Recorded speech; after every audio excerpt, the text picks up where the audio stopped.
బాన్స్వాడలో మేము నాగుల పంచమి సందర్భంగా పుట్ట దగ్గర పూజించుకోవడానికి వచ్చాము నాగదేవతల్ని. యాక్చువల్గా మన దగ్గర ఏంటంటే హిందూ సంప్రదాయం ప్రకారం మన ప్రకృతి మొత్తం మనకి దేవుళ్ళే.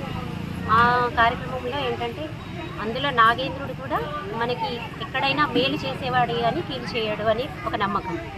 దాంతోనే మనం ఆ దేవుణ్ణి కూడా పూజించుకోవాలని పాలు నైవేద్యం అన్నీ సమర్పించుకొని అందరినీ చల్లగా చూడాలని పూజించుకోవడానికి వచ్చాము.